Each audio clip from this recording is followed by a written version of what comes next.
నంద్యాల జిల్లా అహోబిలం వ్యవహారం రాజకీయ సవాళ్లకు దారితీసింది. నిన్న తనపై గంగుల నాని చేసిన ఆరోపణలకి స్ట్రాంగ్ కౌంటర్ ఇచ్చారు ఎమ్మెల్యే భూమా అఖిలప్రియ. అహోబిలంలో ప్రజల సమక్షంలో డిబేట్ కి సిద్ధంగా ఉండాలని నానికి సవాల్ చేశారు. డిబేట్ లో ఓడిపోతే రాజీనామా చేస్తా అన్నారు. ఆళ్లగడ్డ నియోజకవర్గంలో ఇకపై కనిపించకుండా పోతానన్నారు. తనపై చేసిన ఆరోపణలు నిరూపిస్తే చంద్రబాబు కాళ్లకు మొక్కి రాజీనామా లెటర్ సమర్పిస్తా అన్నారు. దమ్ముంటే సాయంత్రంలోగా తనతో డిబేట్ కు రావాలని గంగుల నానికి ఛాలెంజ్ విసిరారు అఖిలప్రియ.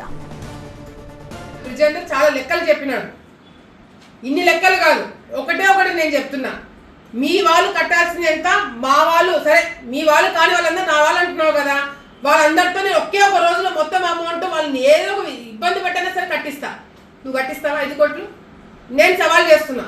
నువ్వు ఎట్లా సవాల్ స్వీకరించావు? మీ పార్టీకే ఆ బుద్ధి లేదు. నేను ఈరోజు సాయంత్రం వరకు నీకు అవకాశం ఇస్తున్నా. ఈరోజు సాయంత్రం వరకు నీకు టైం ఇస్తున్నా. కంపల్సరీగా నువ్వు సమాధానం చెప్పి తీరాల్సిందే. ఈరోజు అహోబిలం పోదాం, డిబేట్లో కూర్చుందాం. నువ్వా నేనా?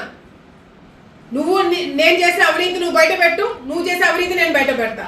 ప్రజలు ఎవరికి నమ్మి ఓట్లేస్తారో చూద్దాం. నేను కానీ ఓడిపోయినాను అనుకో, రేపు పొద్దున చంద్రబాబు నాయుడు వస్తున్నాడు, కాళ్ళకు నమస్కారం పెట్టి నా రాజీనామా ఆయన కాళ్ళకాడ పెట్టి మళ్ళీ ఆళ్ళగడ్డలో అడుగు పెట్టకుండా నేను ఎన్నిక తిరిగిపోతా.